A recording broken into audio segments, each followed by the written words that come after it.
தெளிவு குருவின் திருமேனி காண்டல், தெளிவு குருவின் திருநாமம் செப்பல், தெளிவு குருவின் திருவார்த்தை கேட்டல், தெளிவு குரு உரு சிந்தித்தல் தானே. குருவே சரணம்.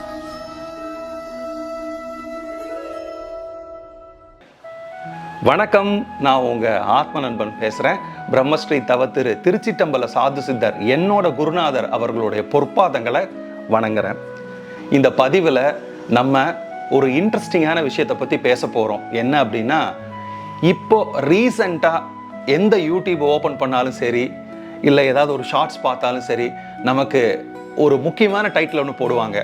அதிகாலை 3:30க்கு எந்திரிங்க, தியானம் பண்ணுங்க, ஏதாவது ஒரு விஷயம் பண்ணுங்க, அதிசயம் நிகழும். இது பிரம்ம முகூர்த்தம்னு சொல்லப்படக்கூடிய இந்த 3:30 மணியில இருந்து ஒரு 4:30 மணி வரைக்கும் நிறைய பேர் நிறைய விதமான விஷயங்களை சொல்றாங்க. அந்த சமயத்தில் எந்திரிச்சு நீங்கள் தியானம் பண்ணணும், ஒரு யோகாசன பயிற்சி பண்ணணும், உங்கள் நாட்களை திட்டமிடணும், இந்த மாதிரி நிறைய விஷயங்களை அந்த பர்டிகுலர் டைமில் பண்ண சொல்கிறாங்க. சரி, ஏன் அந்த பர்டிகுலர் டைமில் நம்ம இந்த விஷயங்களை பண்ணணும்? இதுக்கு பின்னாடி ஒளிஞ்சிருக்கக்கூடிய யோக தத்துவம், யோக ரகசியம் என்ன? இப்போ எல்லாரும் ஜென்ரலாக அதை சொல்லிடலாம், பிரம்ம முகூர்த்தம் 3:30 மணிக்கு எந்திரிங்க, அதிசயம் நடக்கும் அப்படின்னா. ஆனால் அது எதனால் அப்படி நடக்குது அப்படிங்கிற ஒரு அர்த்தத்தையும் அந்த ரகசியத்தையும் புரிஞ்சுக்கிட்டு நம்ம அதை பண்ணும்போது இன்னும் நம்ம ஆழமாக அதில் பயணப்பட முடியும்.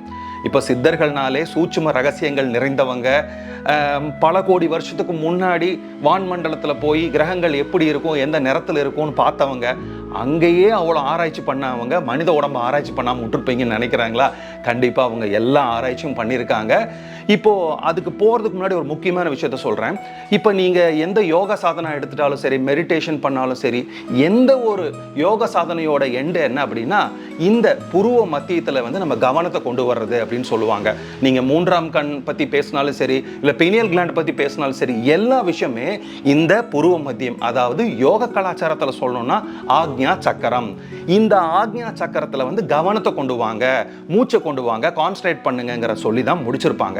சரி, இப்போ ஏன் இந்த இடத்துக்கு அவ்வளோ முக்கியத்துவம் கொடுக்குறாங்கிறத விஷயத்தை வந்து பெரிய யோகி ஞானிகள்லாம் சொல்லியிருப்பாங்க. நம்மளும் நிறைய வீடியோலாம் போட்டிருக்கோம், நிறைய விஷயங்கள் தெரியும். இப்போ நம்ம ஆக்கினை மையத்தை வந்து நம்ம தூண்டணும், அந்த இடத்துல தான் கடவுள் வாழக்கூடிய இடம் இருக்குது, ஜீவசக்தியான காற்று உற்பத்தி ஆகக்கூடிய இடம், இந்த மாதிரி நிறைய விஷயங்கள் நம்ம பார்த்துருக்குறோம். நிறைய நம்ம வீடியோலாம் பார்த்துருப்போம், நீங்களும் உங்களுக்கு அந்த நாலேஜ் இருக்கும். அப்போ நம்மளோட ஃபோக்கஸ் எல்லாம் இங்கே தான் இருக்கணும்.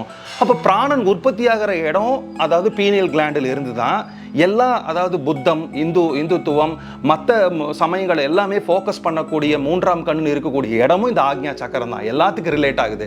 சரி, இதுக்கும் பிரம்ம முகூர்த்தத்துக்கு என்ன சார் சம்மந்தம்? நீங்கள் ஏன் இப்போ இதெல்லாம் பேசிகிட்டு இருக்கீங்க அப்படின்னு கேட்டால், நம்ம உடம்புல 7 ஆதார மையங்கள் இருக்குது. நான் வந்து 6 ஆதார மையங்கள் தான் இருக்கும். நான் தலைக்கு மேலே இருக்கிற சகசிராரத்தையும் சேர்த்து சொல்கிறேன். இந்த 7 ஆதார மையங்கள் தான், அதாவது மூளையோட அந்த மேல் பகுதியிலிருந்து முதுகு தண்டுவடத்தோட கீழ்ப்பகுதி வரைக்கும் இருக்க கூடிய இந்த 6 பிளஸ் அந்த 1 சேர்த்தன 7 ஆதார மையங்கள் உடம்பில் இருக்கக்கூடிய 72,000 நாடி நரம்புகளோட தொடர்பு கொண்டு மேலே இருந்து வரக்கூடிய பிராணன்கிற கரண்ட்டை இந்த 7 இடத்துல இருக்கக்கூடிய டிரான்ஸ்ஃபார்மர் மாதிரி இருந்து அந்த சக்தி மையங்கள், அதுக்கு பேர் சக்கரங்கள், நமக்கு சொல்றது புரிஞ்சுக்கிற மாதிரி சொல்லலாம். சக்கரங்கள், சக்தி மையங்கள், காங்கிடியன் மையங்கள், இந்த இடங்கள்ல வந்து டிஸ்ட்ரிபியூட் ஆகுது உடம்பு முழுவதும். இப்போ இதுக்கு முன்னாடி நான் ஒரு விஷயத்த சொன்னேன், நல்லா கவனமா கேளுங்க. உடம்புல எந்த பகுதியில் தியானத்திலையும் இல்லை நம்ம கான்சன்ட்ரேட் பண்றது, யோக சாதனை பண்ணணும்னு நான் சொல்லியிருக்கேன், ஆக்ஞா சக்கரத்தில். அப்போ இப்போ பிரம்மச்சரியம்னு ஒரு விஷயம் ஒன்று இருக்கு. பிரம்மச்சரியனா ஆணும் பெண்ணும் புணராமல் இருக்கக்கூடிய விஷயம் அல்ல, அது வெளிப்புறத்துக்கான விஷயம். யோக கலாச்சாரத்தில், யோக நுட்பத்தில் என்ன சொல்றாங்க அப்படின்னா, பிரம்மனுக்கு அனுசரிச்சு போறது, பிரம்மத்துக்கு சரியமாய் போறது. அப்போ இந்த பிரம்ம முகூர்த்தம்ங்கிற நேரத்தில் நம்ம ஆக்ஞா சக்கரத்தில் உள்ள இருக்கக்கூடிய ஜீவசக்தியான காற்றுங்கிற பிரம்ம சக்திக்கு நம்ம அனுசரிச்சு போகணும். அந்த சமயத்தில் நம்ம அங்கே கவனத்தை வைக்கணும். இப்போ பிரம்ம முகூர்த்தம் இல்லை, நம்ம சாதாரணமாக இப்போ ஒரு சாயந்தரம் ஒரு 4 மணிக்கு தியானம் பண்ணுறோம் அப்படின்னா, இதுக்கும் சாயந்தர தியானம் 4 மணிக்கு தியானம் பண்ணுறதுக்கும் அதிகாலையில் தியானம் பண்ணுறதுக்கு என்னங்க சார் வித்தியாசம்? அப்போ அதுக்கு ஒரு வித்தியாசம் இருக்கணும்ல, அதில் ஒரு யோக தத்துவம் இருக்குல்ல. என்னன்னு கேட்டிங்கன்னா, சித்தர்கள் வழங்கி இருக்கக்கூடிய ஒரு சுவாச எண்ணிக்கை தான் அதனோட முக்கியமான சூட்சும ரகசியமா இருக்குது.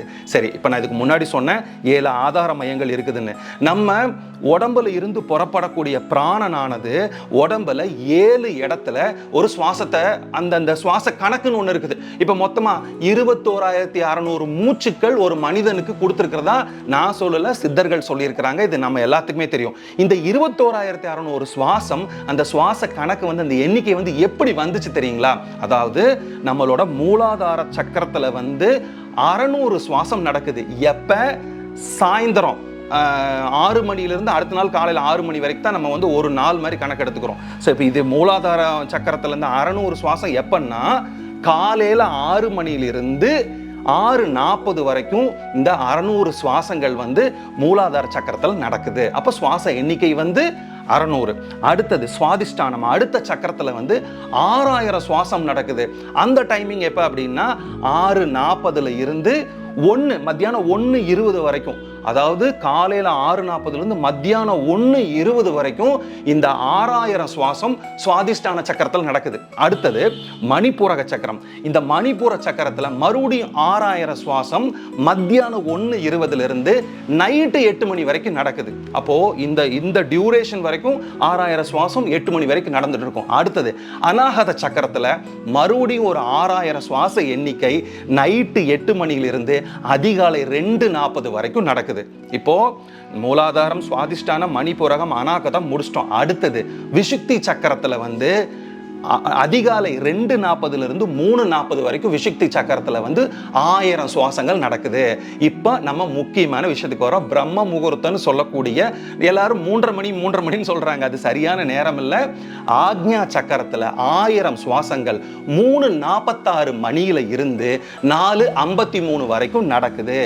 இந்த இடத்துல, அதாவது ஏதோ ஒரு நேரத்துல, இப்ப சாயந்தரம் 4 மணிக்கு நம்ம பண்ணணும்னா, இப்ப 4 மணிக்கு சுவாசத்தோட கதாகதம் வேற இடத்துல இருக்கும். ஆனா அதிகாலையில அந்த 3:46 4:53 வரைக்கும் சுவாசம் எந்த இடத்துல நம்ம ஒடுங்கணும்னு நினைக்கிறோமோ, எந்த இடத்துல நம்ம கான்சன்ட்ரேட் பண்ணணும்னு நினைக்கிறோமோ, எந்த இடத்துல சக்தி மையம் உருவாகுதோ அந்த இடத்துலயே அது கதாகதம் பண்ணிட்டு இருக்கிறனால உங்களுக்கு ரொம்ப ரொம்ப ஈஸியா உங்களோட கான்சன்ட்ரேஷன் பவர் இம்ப்ரூவ் ஆகும், உங்க மெமரி பவர் இம்ப்ரூவ் ஆகும், நீங்க எதை நினைக்கிறீங்களோ அது நடக்கும், எல்லா விஷயம் சாத்தியமாகும். நீங்க ஒரு டிசிஷன் மேக்கிங்னா அதை குயிக்கா பண்ணலாம். உங்களோட சக்தி மையம் முழுவதும் உங்களுக்கு அற்புதமா வேலை செய்யக்கூடிய இந்த 3:46 மணியில இருந்து 4:53 வரைக்கும் தான் பிரம்ம முகூர்த்தம். அதாவது இந்த ஆக்ஞா சக்கரத்துல சுவாசம் நடக்கும். அடுத்தது சகசிரகார சக்கரத்துல 4:53 மணியிலிருந்து 6 மணி வரைக்கும். அப்போ மறுபடியும் காலையில் 6 மணிலிருந்து 6:40 வரைக்கும் மூலாதாரத்துக்கு போயிடும். அப்படியே இந்த சைக்கிள் ரிப்பீட் ஆகிட்டு இருக்கும். இந்த சித்தர்களோட சுவாச கணக்குனால தான் பிரம்ம முகூர்த்தத்தில் நம்மளை காலையில் 3:46 4:53 வரைக்கும் எந்திரிக்க சொல்கிறாங்க. இந்த யோக விளக்கத்தை நீங்கள் தெரிஞ்சுக்கிட்டீங்கன்னா இதுக்கப்புறம் உங்களோட தியானத்தை அந்த ஆக்ஞா சக்கரத்தில் சுவாசம் வரும்போது நீங்கள் பண்ணினீங்கன்னா அபரிமிதமான மாற்றங்கள், அதிசயங்கள்லாம் உங்கள் வாழ்க்கையில் நடக்கும்னு சொல்லிட்டு இன்னொரு நல்ல சந்தர்ப்பத்தில் சந்திக்கிறேன். நன்றி, வணக்கம்.